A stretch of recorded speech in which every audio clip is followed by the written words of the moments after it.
Heart on skill centre 151 near Chhotu Ram Chowk above central bank of India Gohana.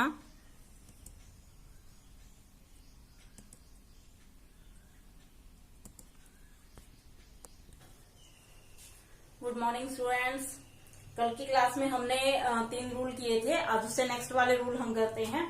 हमारे 3 तक हुए थे। हमारा फर्स्ट था asset account, second liabilities account and third हमारा कैपिटल अकाउंट। अब फोर्थ हमारा रूल था इनकम अकाउंट। इनकम अकाउंट का रूल क्या कहता है? ये दोनों एक दूसरे के अपोजिट होते हैं, यानी कि इनकम हमेशा क्रेडिट में होती है और जितने भी हमारे एक्सपेंस होते हैं वो सारे डेबिट में होते हैं। Increase all the income in the credit side, और अगर डिक्रीज होगी तो कहां आएगी?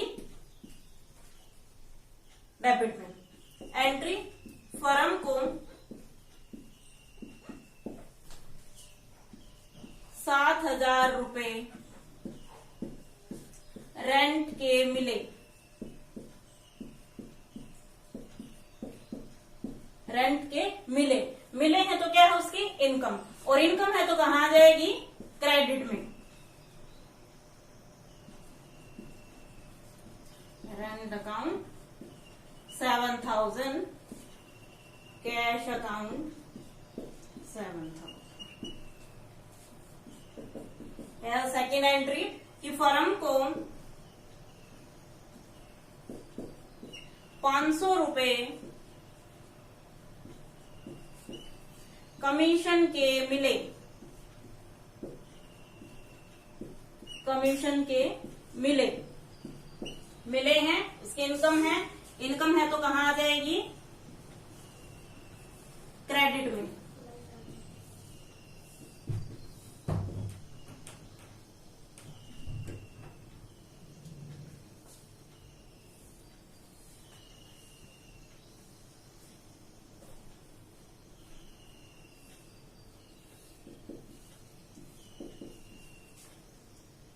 ₹500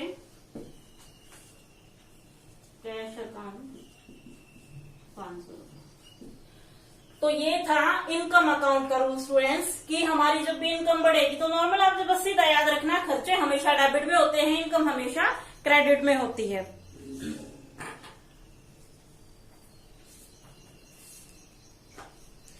इससे नेक्स्ट है एक्सपेंस अकाउंट।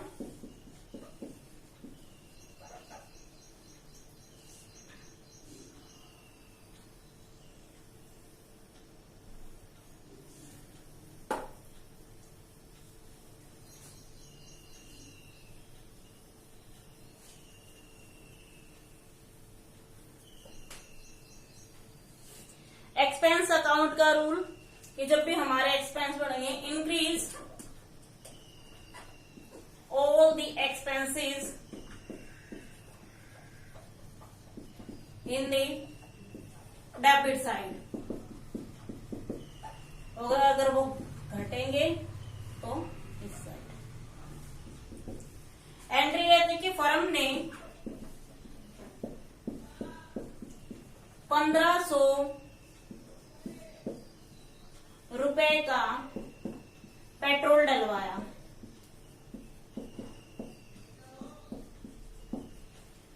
₹1,500 का पेट्रोल डलवाया, यानी कि फर्म ने 1,500 रुपए पेट्रोल के लिए पे किए। अब पे किए तो क्या हो गया? उसका खर्चा, और खर्चा तो कहां रख दोगे? डेबिट में। पेट्रोल अकाउंट, कैश अकाउंट, या फिर एंट्री ये है कि फर्म ने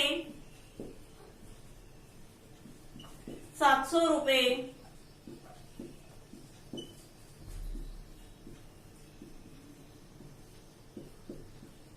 इंटरेस्ट के दिए। अब उसने दिए हैं तो भी उसका क्या हो गया? खर्चा। अब खर्चा हो गया तो कहां रख दोगे? डेबिट में।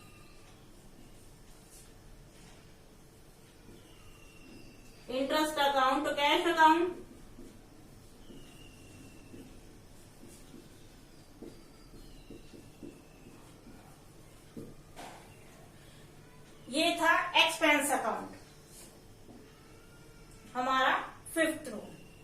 ये थे हमारे 5 रूल। इससे पहले वाली क्लास में मैंने इनकी क्लासिफिकेशन बताई थी। रूल वही है, यानी कि क्या चीज आई है क्या गई है यही आपने देखना है, लेकिन उनके भी मैं रूल बता देती हूँ कि रियल, पर्सनल और नॉमिनल का रूल क्या होता है।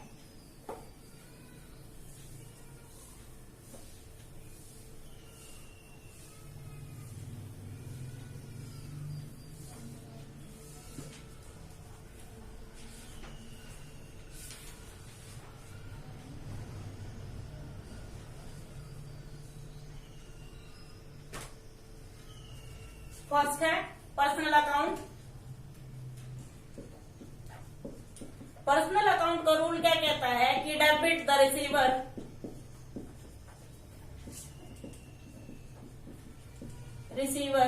And credit the giver. यानी कि जो रिसीव हुआ वो डेबिट में रखना है और जो आपके पास से गया वो क्रेडिट में। एंट्री भी आप लेके, अगर आप एंट्री के द्वारा समझना चाहते हो तो मैं एक एंट्री बता देती हूँ।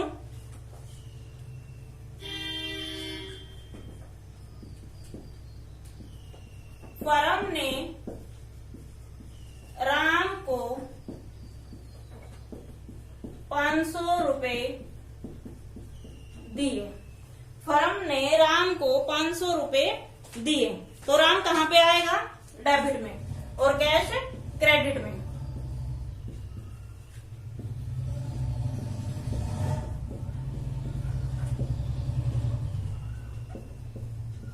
अब आप कहोगे कि राम क्रेडिट में कैसे, राम डेबिट में कैसे है और कैश क्रेडिट में कैसे? क्योंकि रूल यही कहता है कि डेबिट द रिसीव, इसको रिसीव हुआ उसको डेबिट में रख दो और जो आपके पास से गया वो क्रेडिट में रख दो।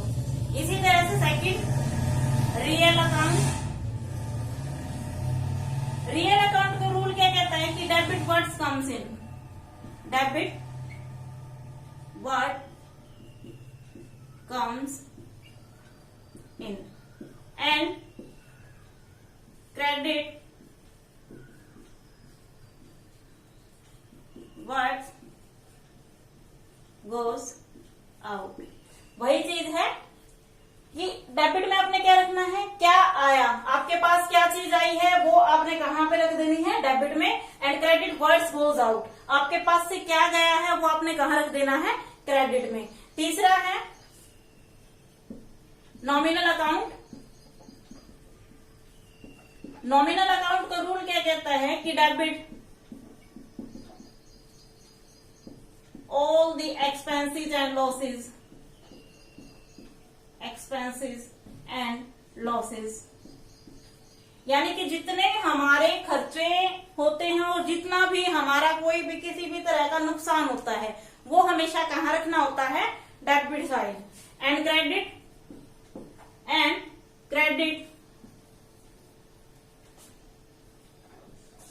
credit all the incomes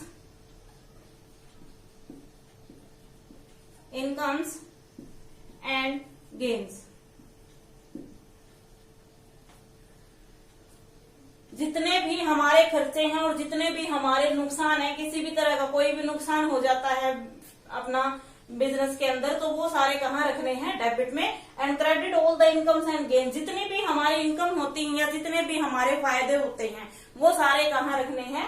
credit में। तो स्टूडेंट्स आज हमारे रूल कंप्लीट हो गए हैं। कल की क्लास में मैं आपको कुछ एंट्री बताऊंगी जिससे आपको बिल्कुल क्लियर हो जाएगा। Thank you students.